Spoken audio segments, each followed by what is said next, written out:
Bagi teman-teman yang masih bingung ya, step atau langkah apa setelah teman-teman mengakhiri pendaftaran atau selesai dalam pendaftaran CPNS maupun P3K tahun 2023, teman-teman jangan khawatir karena pada video ini kakak akan menjelaskan secara detail apa yang perlu teman-teman siapkan atau apa yang perlu teman-teman lakukan ketika sudah mengakhiri pendaftaran di CPNS maupun P3K tahun 2023.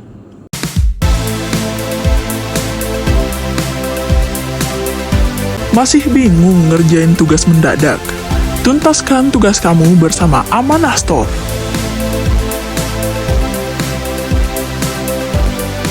Assalamualaikum warahmatullahi wabarakatuh. Kembali lagi di akun YouTube Guru Online. Nah, jadi pada kesempatan yang berbeda ini kakak akan membahas secara detail ya apa yang perlu teman-teman siapkan atau apa yang perlu teman-teman lakukan lah untuk menyambut ya mengenai pendaftaran CPNS maupun P3K tahun 2023, karena ini adalah step awal ya. Step awal itu namanya kompetensi administrasi. Masih ada banyak step yang teman-teman harus tahu ya. Kakak sudah jelaskan juga di jadwal ya yang lama, cuma itu masih jadwal lama, belum jadwal terbaru. Nah, ini kakak akan menjelaskan secara detail apa yang teman-teman harus ketahui ya di setelah pendaftaran CPNS maupun P3K tahun 2023, terkhusus adalah setelah teman-teman mengakhiri pendaftaran di akun SSCSN tahun 2023. Oke, sebelum masuk ke video ini teman-teman jangan lupa like, share, dan subscribe karena 3 poin ini adalah penting bagi perkembangan akun channel pribadi kakak guys ya. Langsung kita masuk di videonya. Oke ya. Nah, kemarin kan kakak sudah jelaskan ya mengenai jadwal terbaru karena kan ada namanya penundaan ya. Nah, ini surat penundaannya itu penundaan kemarin kan aslinya tanggal 9 Oktober dan terakhir itu ada pengubahan sampai tanggal 11 Oktober ya di sini ya, jelas ya. Nah, di sini. Jadi ada pengunduran itu di seleksi ini ya, pendaftaran seleksi itu sampai tanggal 11 Oktober. Jadi langkah pertama ketika teman-teman sudah mengakhiri akun ya di SSCSN tahun 2023, teman-teman tahap pertama teman-teman harus tahu jadwal setelah pendaftaran seleksi itu apa.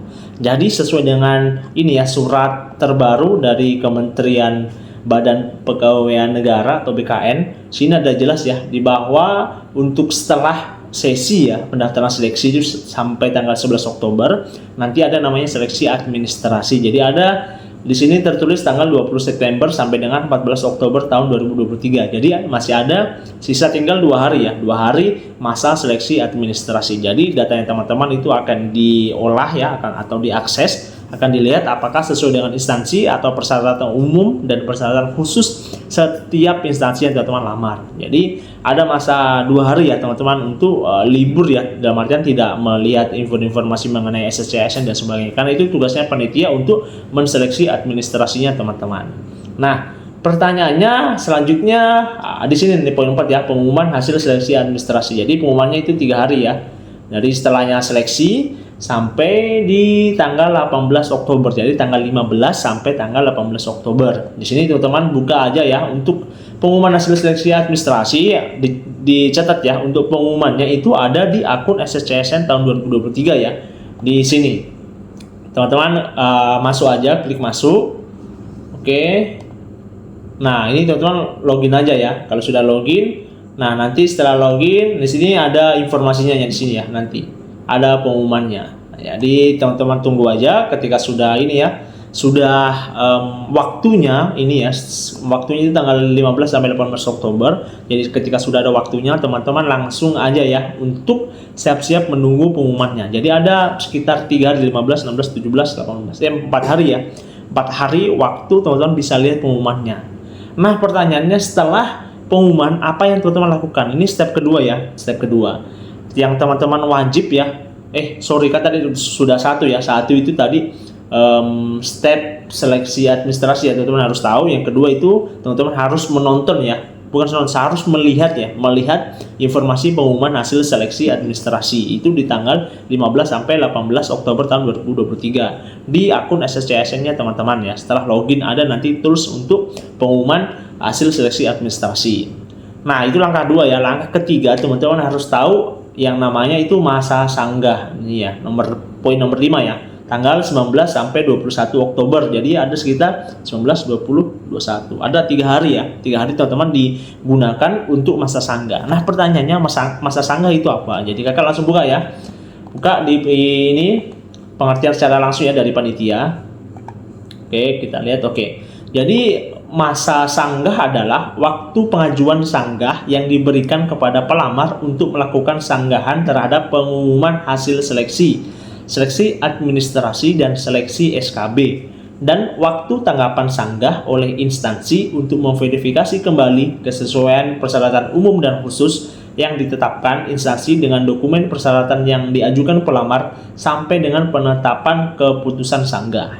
Jadi secara ringkasnya itu begini. Jadi masa sanggah itu masa atau waktu di mana teman-teman boleh menginterupsi apa keputusan dari pihak instansi tersebut. Tapi terkhusus ini ada 2 poin yang kakak ambil di sini, itu ada persyaratan umum dan khusus. Jadi 2 poin ini teman-teman harus sesuai ya. Tapi kalau teman-teman tidak sesuai, sudah jelas tidak sesuai, misalnya umurnya teman-teman itu melebihi batas minimal ya menjadi pegawai negeri sipil atau PNS. Jadi itu sudah tidak bisa, sudah jelas. Jadi teman-teman tidak boleh atau tidak perlulah untuk masa sanggah karena sudah jelas-jelas tidak memenuhi persyaratan umum dan khusus gitu. Misalnya lagi teman-teman anggota TNI atau Polri ya, yang misalnya atau yang sudah dipecat ya, mau mendaftar CPNS itu sudah tidak diperbolehkan lagi.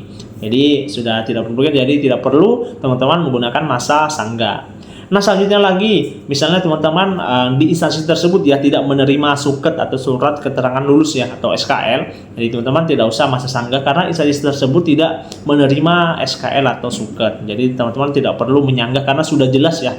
Semua pengumuman itu ada di instansi-instansi tersebut, persyaratan umum maupun persyaratan khususnya. Oke.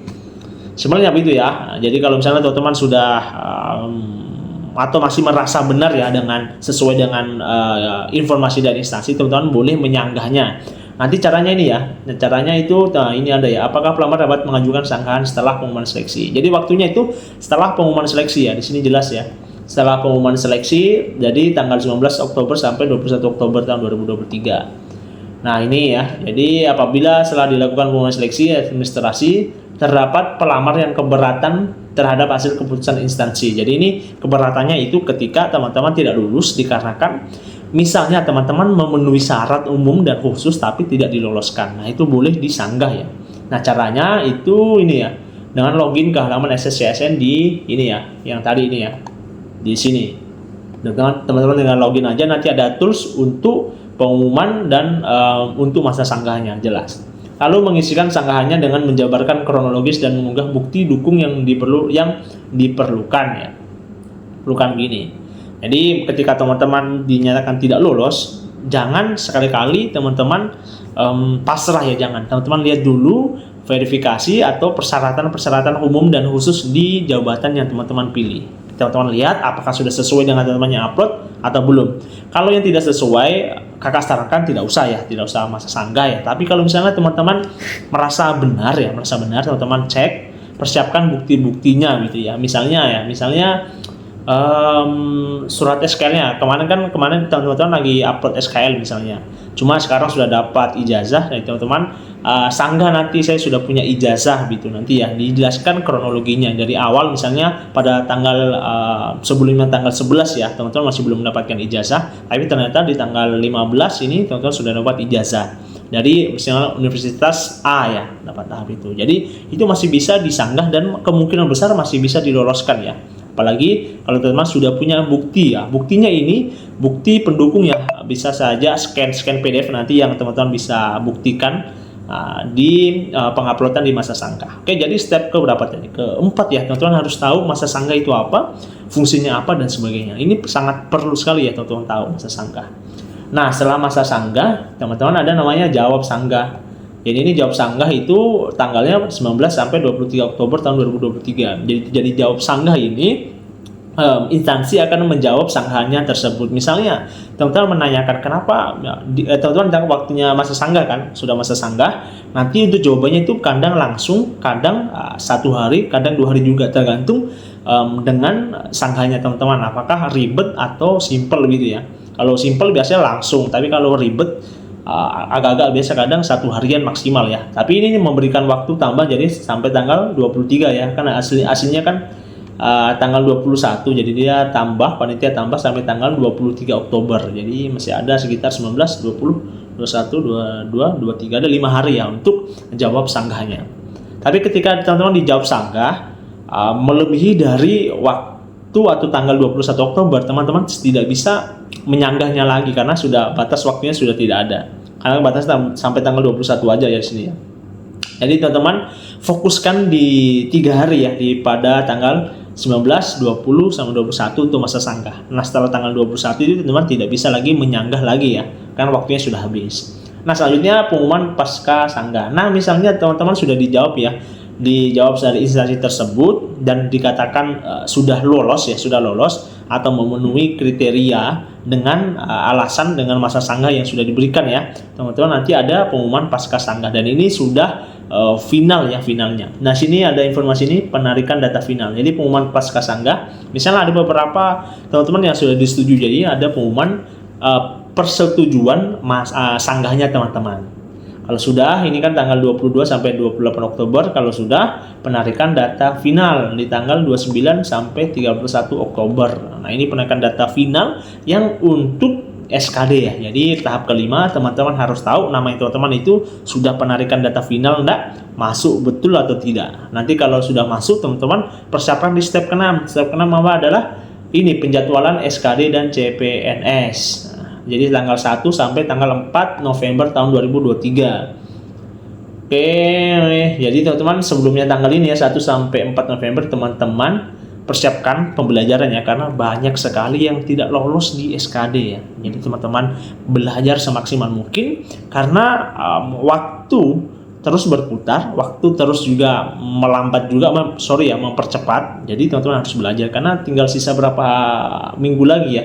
Ini pengolahan data, pengumuman hasil SKD, pengumuman peserta, waktu, tempat pelaksanaan, pengolahan nilai, pengumuman hasil SKD. Ini pelaksanaannya tanggal 9 sampai tanggal 9 berarti sisa 1 bulan ya, 1 bulan kurang 3 hari. Jadi teman-teman semangat lah ya untuk belajar karena tinggal 1 bulan, kurang lebih 1 bulan teman-teman untuk belajar ya. Nah materi-materinya kakak sudah jelaskan, yang mungkin next video kakak akan membahas mengenai soal-soal SKD yang kemungkinan masuk di soal CPNS tahun 2023 maupun P3K tahun 2023. Oke ya, mungkin cukup sekian video dari kakak. Nanti kalau ada pertanyaan teman-teman silakan di kolom komentar, nanti kakak akan jawab sebisanya kakak ya. Kalau misalnya tidak bisa ya kakak buatkan video secara langsung supaya teman-teman lebih jelas ya dalam mengakses atau mendapat informasi tersebut. Oke, mungkin video dari saya cukup sekian.